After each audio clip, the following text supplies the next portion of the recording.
Hey, I'm Wisnefske, and this is my monthly video newsletter for December 2023.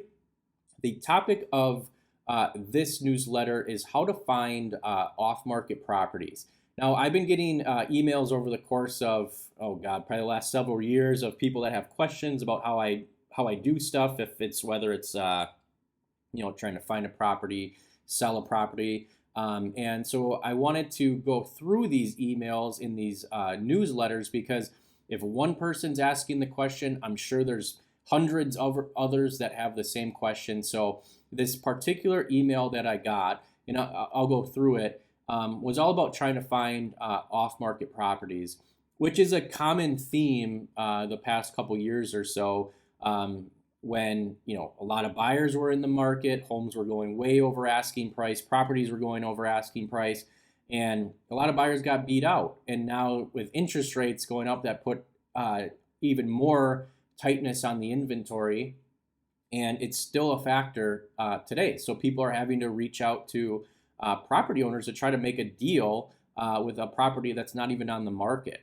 And I've been doing a lot of stuff with that over the past month or so. But let me go through this guy's email that came through asking for some expertise or guidance on off-market properties. So he goes, "Hey Al, I've been an avid follower of your insights in the real estate industry. Your expertise has been invaluable to me, and I'm reaching out today seeking some guidance on finding off-market properties. I'm currently in the market to purchase a property and have heard that off-market properties can be hidden gems with unique potential.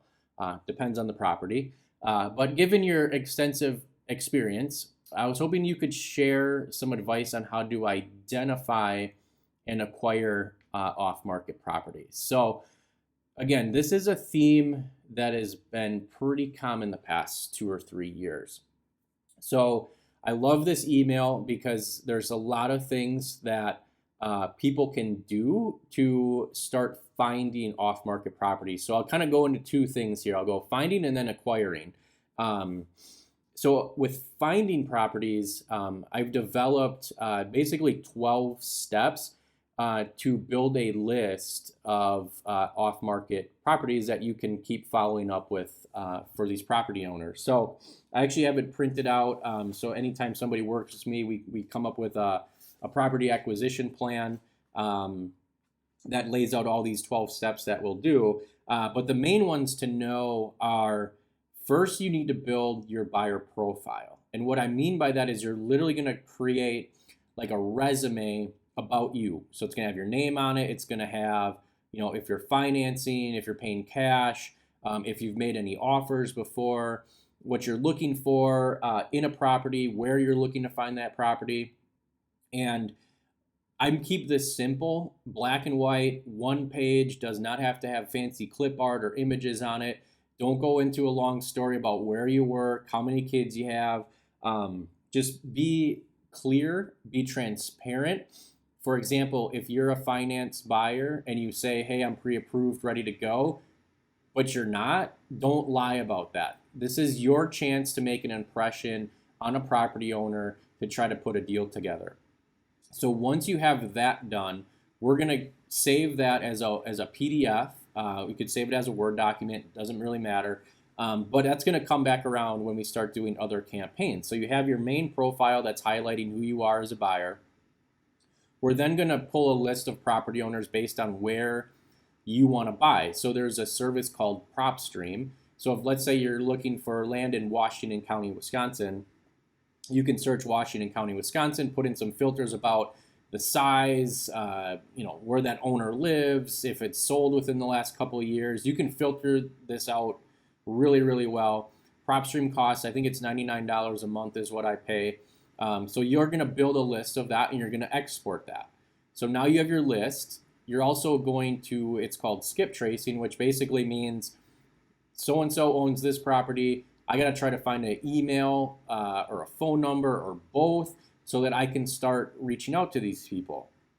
That costs, I think it's about 15 cents a matched record. So you got about $99 or $100 in that, and then 10, 20, $30 in trying to just find the contact information for these people.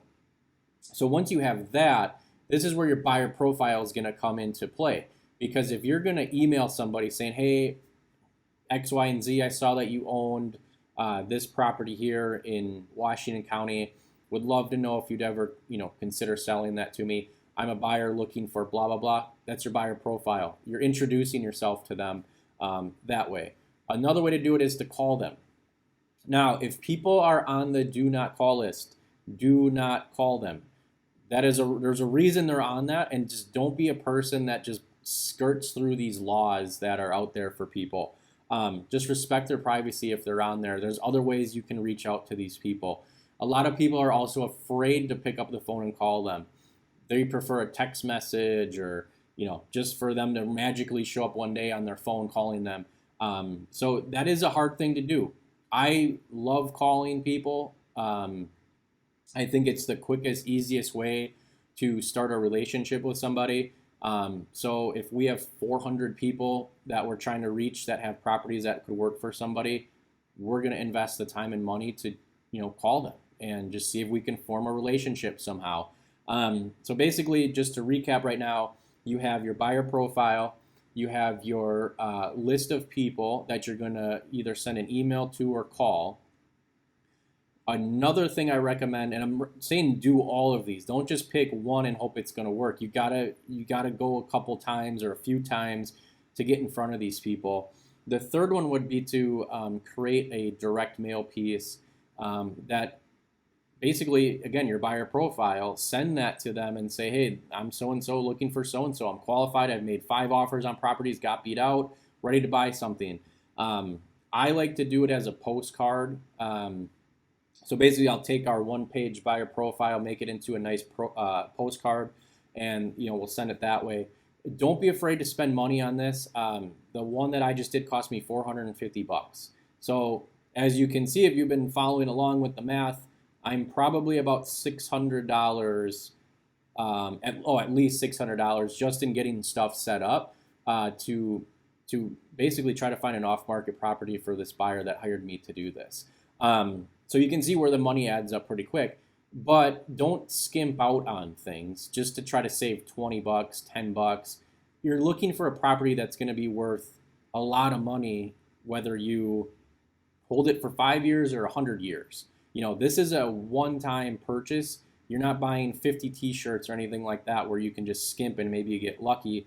The chances of you getting a lot of options to choose from is very small. So make it sure everything that you're doing it so it counts. If you send a piece of mail, give it the best chance somebody's going to respond to you. If you're making a phone call, don't be an asshole. Talk to these people. You're coming to them with something that they own that you want. So don't just, if they get frustrated with you, there's a reason. They don't want to be bothered. So just respect that. Same thing with email. It happens. People just don't want to be bothered right now. But if you are serious about this and this is what you really, really want, it shouldn't matter to you. You should still be able to keep going and spend this money and invest in it because you're buying something that's really, really cool and it's part of your legacy for that. So just a little rant there about, that type of stuff. So to kind of recap, just going back to the email, create your buyer profile and then start creating a list of property owners that have what you want and then start finding that contact information and hit them. I don't want to say hit them like punch them. I mean, you're mailing to them, you're calling them, you're emailing them. You just want to be in front of them. You want to have that relevancy that, hey, this person is serious. I should probably give them a call because they maybe will make me an offer on my property. So that's how you go about finding them. And it can be a slow process. You might, on day 1, get 5 people to say, yeah, I'd entertain an offer. You might get 0 the first 2 months. So you just got to be patient. You got to stick to the plan. And then when you actually do get somebody that has raised their hand and they're potentially interested in an offer, it's important to get back to them and thank them for even just considering it for you, because these are people that had really no intention until you reached out to them to potentially sell their property. So when you go and acquire that, you're going to want to obviously do some due diligence for it. Don't just throw out blind offers. Look at sales in the area, look at maps, If you need to go take a look at the property, coordinate that with the owner. I'm just gonna be point blank honest. I've made offers on properties that I haven't seen in person before, but I know enough about properties and maps and zoning and all that stuff to do my homework ahead of time where I feel comfortable making an offer. From there, in my offers, I'm just gonna wanna make sure that I protect myself to confirm what I know with what is actually there. So that might include conversations with the county. That might include meeting town people out at the property just to verify everything. So you got to make the seller aware of that. If you're not going to look at the property right away, you can say, look, this looks great.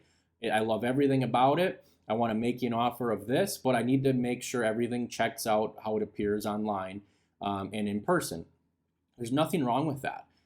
So if you're going to try to acquire properties, and somebody says, hey, I want, 10,000 an acre for this property, but you know what? You're only good. You only value the property at 8,000 an acre. Still make the offer. They might just be throwing out a number that just to see if you're actually serious about doing something.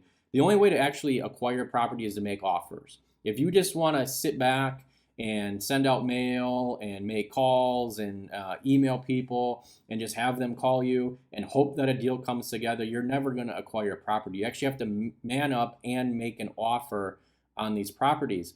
And don't just put it on a napkin or a one-page, I offer you $300,000 for this property. Actually make a legit offer that's written, spells out everything that you're looking for in the offer, the price, the contingencies, closing date. If you're pre-approved, include a copy of that. If you're paying cash, include a copy of the proof of funds letter. Like, you're not just skimping on this to say, oh, okay, I'll offer you $5,000 an acre just over the phone. What are the chances of that deal actually coming together? Probably pretty low. So you have to take the time, and this is where most people fall off. They're okay for a week or so doing mail, calls, email, whatever, and then it falls off. They just don't do it anymore because it's a lot of work. It's a lot of work and it's expensive. It takes a lot of time. If you work a full-time job from 8 to 5 p.m., the last thing you're going to want to do when you get home is be cussed out by a property owner. Like, let's just be honest. And if you're already on a shoestring budget, $500 just to send out mail that has no guarantee is huge, and you might not want to do it, so you're just going to not do it. So that's where I would say when you're trying to find properties and acquire a property, that's where most people fall off. It's very exciting in the beginning, right? Because you're looking at maps, you're looking at properties, you're visualizing, oh, this would be so cool to own. But then when it actually comes time to take the action to try to put everything together, most people just kind of hit a roadblock. And so that's where a lot of it just falls out, and then they revert back to, well, we'll just wait for the MLS, or we'll just search Zillow, or we'll just search land.com or whatever. So long story short, obviously this has been a longer video. When you're looking to identify a property, put your profile together, build a list of property owners, and then go out and get in front of them with mail, phone calls, email. And then when it comes time to actually acquire a property, or you're interested in a property, move forward with a legit offer that if the seller likes it, or you guys maybe you counter back and forth a little bit, but any way you look at it, you're increasing your chances of actually getting that property under contract with a legit offer that everybody can follow. The title company can use it. You can get it to closing. Your lender can use it. Set yourself up for success when that time actually comes.